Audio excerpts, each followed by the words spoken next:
Are you planning to go to Bantayan Island? Watch and save this video, this might help you. We booked our flight with Cebu Pacific months ago during a seat sale, and because Gripo travelers, our flight was at 5:05 p.m. but of course, we arrived at the airport as early as possible. Habang naghihintay mag-board, nag-video muna kami for our TikTok entries. Minutes passed and finally, tinawag na kami for boarding.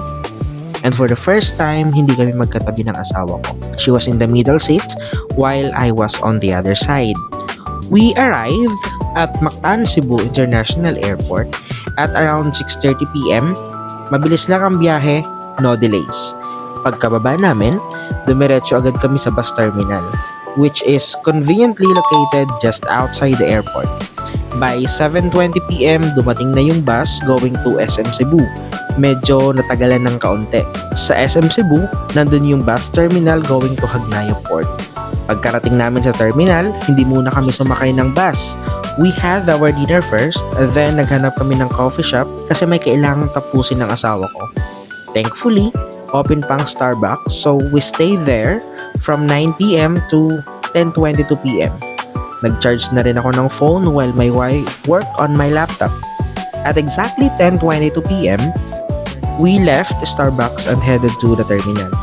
Walking distance lang naman siya from SM. Sakto, pagdating namin sa ticketing booth, hindi pa puno yung bus so nakapili pa kami ng seats. We paid 300 each for an air-conditioned bus. I was a bit confused first. Akala ko pag sinabing Bantayan, iisa lang yon. Technically, Bantayan Island is composed of 3 municipalities: Santa Fe, Bantayan, and Madridejos. Santa Fe is where the main port is located. The bus left the terminal around 10:56 p.m. Naunang nakatulog yung asawa ko. When I felt that the surroundings were secure, natulog na rin ako. First stopover was around 12:20 a.m.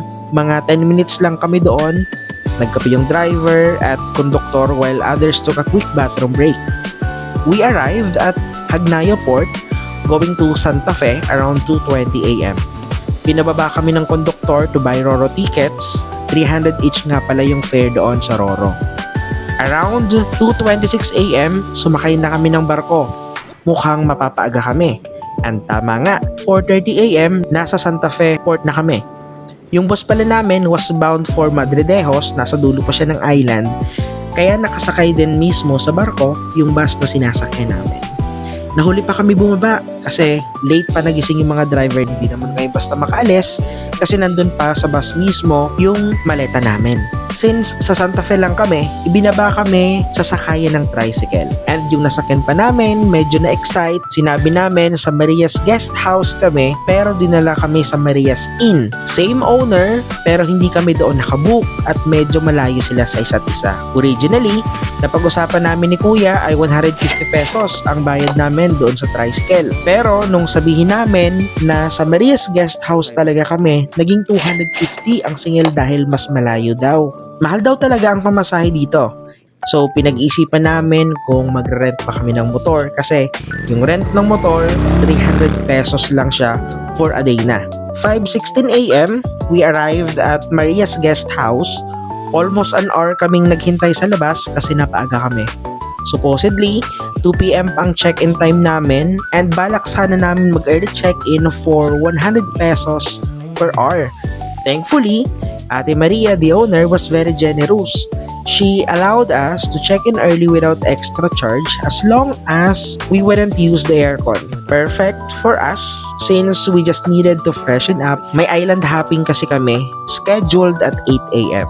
Next video, mag-rent pa kami ng motor at kamusta ang island hopping namin.